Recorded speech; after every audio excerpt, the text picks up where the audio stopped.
Refuting every argument for God. The fine-tuning of the universe. Everything is so precisely balanced, so ridiculously well set up for life, that it seems like someone must have booked the room in advance for us. Yet our rooms are constantly bombarded with earthquakes, tsunamis, hurricanes, tornadoes, all sorts of natural disasters and unnatural disasters, corruption, greed, evil atrocities of all kinds. And most of our planets have no life at all. The origin of life. But in real life, meaningful information, whether it's a book, a computer code, or DNA, always comes from an intelligent mind. In real life, invisible men in the sky don't exist. Books and computer code most definitely come from intelligent minds, but DNA does not. Natural things have natural causes. Unnatural things need unnatural causes. Irreducible complexity. Now, imagine something way more complicated than Jenga, like the human eye, the bacterial flagellum, or even your blood clotting system. These things aren't just complicated, they are irreducibly complex, meaning they only work if all the parts are there at the same time. Remove just one, and the whole system falls apart. This is absolutely false.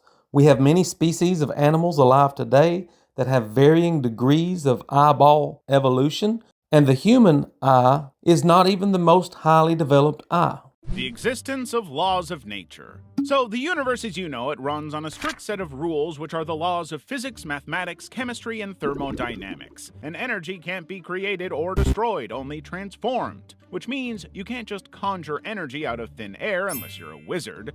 Excuse me? Theists are the ones who believe that their sky wizard conjured things out of thin air. If matter and energy cannot be created, then God could not have created it. I mean, if your phone ran on a perfect, never-crashing, self-updating software that no one designed, wouldn't you be a little suspicious? Yeah, and if this life ran perfectly with no death or disease or pain or suffering or disasters, you might have a point. The moral argument. If it's true that morality is something humans made up, then nothing is really right or wrong, it's just socially acceptable or not. Morality is determined by society, and it changes throughout time and culture. God has not downloaded a sense of morality into all humans, nor has God written a consistent standard of morality in any holy book. The argument from consciousness. But the question here is, how can a bunch of atoms, cells, and electrical signals create something as complex as self-awareness? And if consciousness can't be fully explained by the physical world, then maybe it comes from something outside the physical world. In other words, consciousness is like Wi-Fi that needs a source. Not only is this a God of the gaps argument, it is also adding a level of complexity from outside of time and space. The cosmological argument. But if everything needs a cause, doesn't that mean the universe itself must have one too? If everything needs a cause, doesn't that mean that God himself needs one too? The universal belief in gods. Across different cultures, continents, and historical periods, people believe in some version of God. This is the ad populum fallacy. No matter how many people believe something, doesn't make it true. And if people are coming to different conclusions as to who God is, that means God is not talking to them. Materialism cannot explain everything. Basically, love, joy, and deep emotional connections aren't just biology doing a chemistry experiment, they actually mean something. Humans have to learn love. We do not download it from the sky. And the driving principle is self-preservation and survival. But if the world is purely material, what's a soul doing in it? There is no evidence that humans have souls.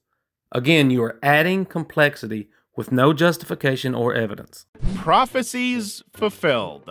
The Old Testament had a long list of prophecies about the coming Messiah, and Jesus checked off an insane number of them, including getting born in Bethlehem, which was prophesied in Micah 5 verse 2, getting betrayed for 30 pieces of silver, getting hands and feet pierced, and even down to people gambling for his clothes.